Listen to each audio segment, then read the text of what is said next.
27th May marks another dark chapter of global migration. 26 sons of Bangladesh were brutally murdered in Libya. They paid this ultimate price because they dared to dream. They aspired for a better life. They had the audacity to reject the rigid class based society which offers little scope for an upward transition. Had fate been kind, they would have made it to Italy or Spain or some other European nation. They gambled with their life and lost the game. But, mother, for how long such gambling with life will continue? Mother of Asadul, why do you cry now? You had no land for him to farm. Join a job? Did he have the right contact or money to bribe? Was business an option? Capital? Would any bank offer him loan without collateral?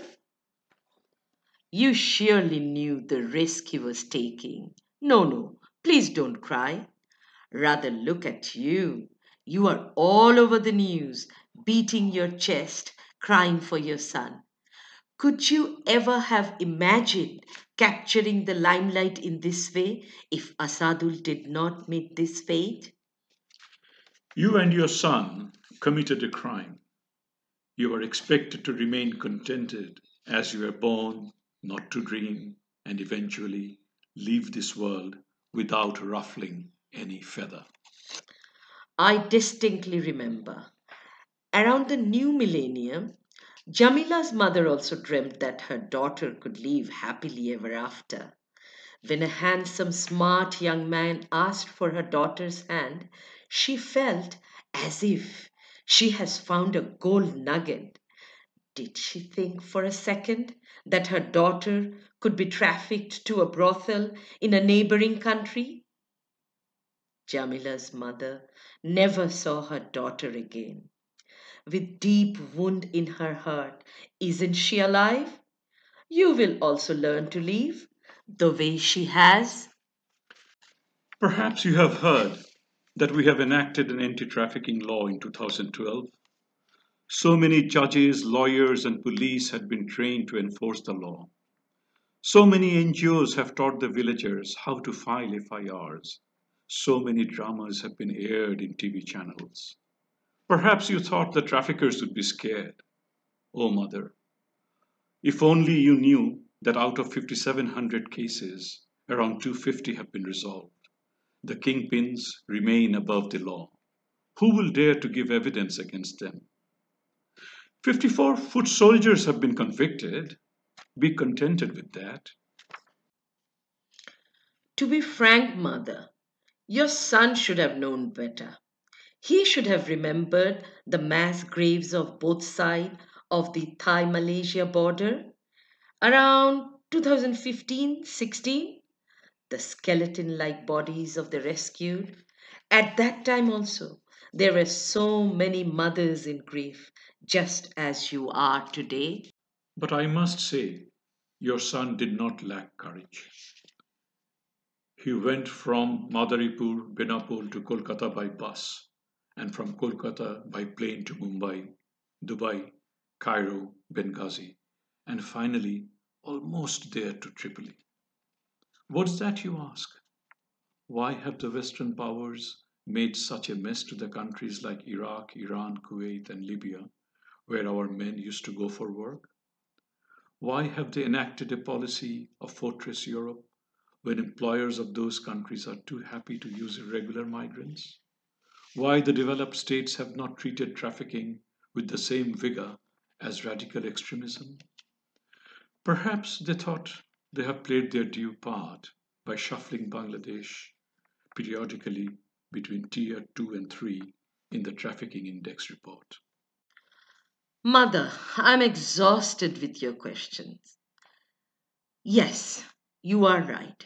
Our law enforcing agencies have cutting edge surveillance equipments. You are wondering why they have not apprehended those who trafficked your son by preying on his hopes and dreams? They have already arrested 16 traffickers from across the country. But, mother, if another heinous crime occurs, they will have to rush back. After all, nabbing the traffickers cannot be their only job.